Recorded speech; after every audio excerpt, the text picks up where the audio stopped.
Russia Ukraine के वार को आज तीसरा दिन है। हमारे देश के प्रधानमंत्री मोदी जी ने भी रशियन प्रेसिडेंट पुतिन से बात की और उन्हें कहा कि कोशिश हो सके तो इस युद्ध को रोक दीजिए, शांति ही अच्छा प्रस्ताव है।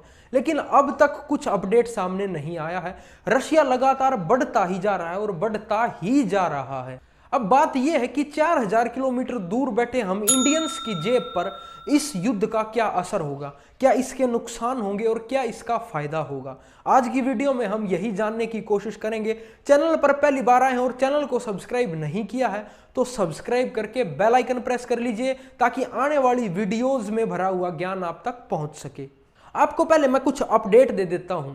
इस युद्ध को 3 दिन हो चुके हैं। किसी भी देश ने ऑन द फील्ड आकर ना तो रशिया की मदद की है और ना ही यूक्रेन की। हालांकि मदद की जरूरत यूक्रेन को ज्यादा है, लेकिन बयानबाजी खूब चल रही है कि हम रशिया के साथ ट्रेड नहीं करेंगे, ये पाबंदी लगा देंगे, वो पाबंदी लगा देंगे। लेकिन ऑन फील्ड यूक्रेन को हेल्प अब तक नहीं मिली है और शायद हेल्प इसीलिए नहीं दी जा रही क्योंकि अगर एक देश यूक्रेन की मदद करता है तो दूसरा देश रशिया की भी मदद करेगा और वर्ल्ड वॉर 3 के चांसेस बहुत ज्यादा बढ़ जाएंगे। अब बात करते हैं इंडियंस की। यूक्रेन में लगभग 18 से 20 हजार इंडियन स्टूडेंट्स फंसे हुए हैं क्योंकि यूक्रेन में लोग एमबीबीएस की, डॉक्टरी की, फार्मेसी की स्टडी करने ज्यादा जाते हैं। तो उनका इवैक्यूएशन प्रोसेस शुरू हो चुका है। हो सकता है जब तक मैं ये वीडियो एडिट करके अपलोड करूं तब तक पहली फ्लाइट इंडिया लैंड भी कर गई हो। इवैक्यूएशन प्रोसेस यूक्रेन से इंडियन स्टूडेंट्स का हमारे देश की सरकार ने चालू कर दिया है। सबसे पहले बात करता हूं मैं फायदा क्या होगा इस वॉर का। आम आदमी के लेवल पर हम बात करेंगे, ज्यादा ऊपरले लेवल की बातें हम नहीं करेंगे। देखिए दोस्तों, रशिया और यूक्रेन पूरी दुनिया में उन 10 देशों में शामिल है जो सबसे ज्यादा गेहूं उगाते हैं, सबसे ज्यादा वीट प्रोड्यूस करते हैं। रशिया तीसरे नंबर पर है 10 देशों में जो सबसे ज्यादा वीट प्रोड्यूस करता है।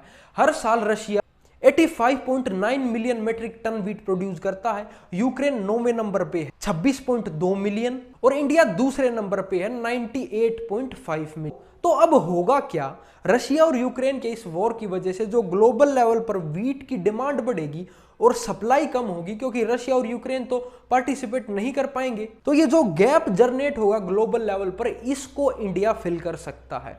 और अगर हमारे देश की सरकार चाहे तो इस साल हमारे देश के किसानों को गेहूं के भाव अच्छे मिल सकते हैं।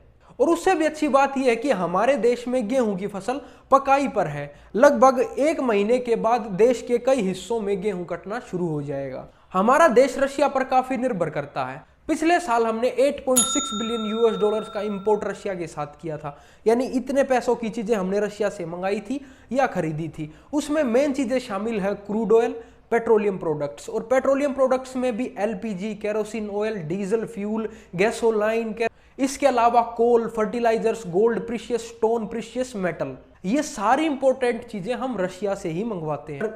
रशिया पूरी दुनिया में लार्जेस्ट सेलर्स में से एक है जो वो मेटल सेल करता है जो गाड़ियां बनाने में इस्तेमाल होता है। और रशिया साथ साथ मैन्युफैक्चरिंग हब भी है।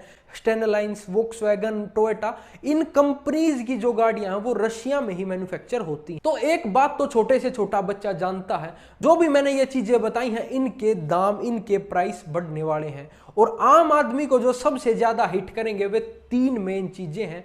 पहला तो है क्रूड ऑयल, दूसरा है गोल्ड और तीसरा है फर्टिलाइजर्स।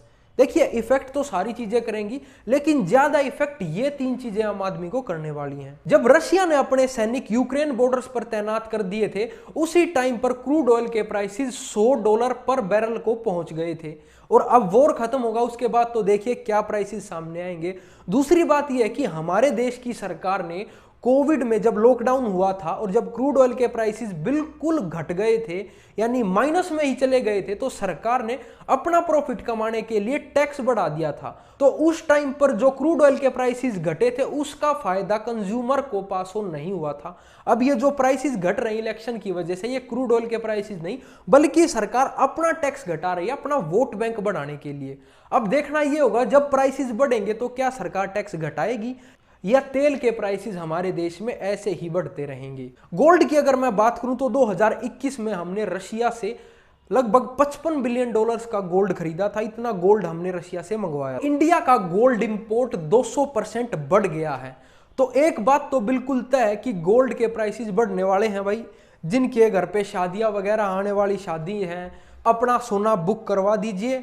एक स्कीम है कि भाई आप अपना गोल्ड बुक करवा सकते हैं, नहीं तो इन चीजों के प्राइस आसमान छूने वाले हैं। तो दोस्तों ये थी आज की वीडियो। अगर आपको वीडियो पसंद आई और कुछ इन्फॉर्मेशन मिली है तो वीडियो को लाइक करके कमेंट जरूर कीजिएगा, आपका क्या कहना है इस रशिया यूक्रेन के कॉन्फ्लिक्ट को लेकर।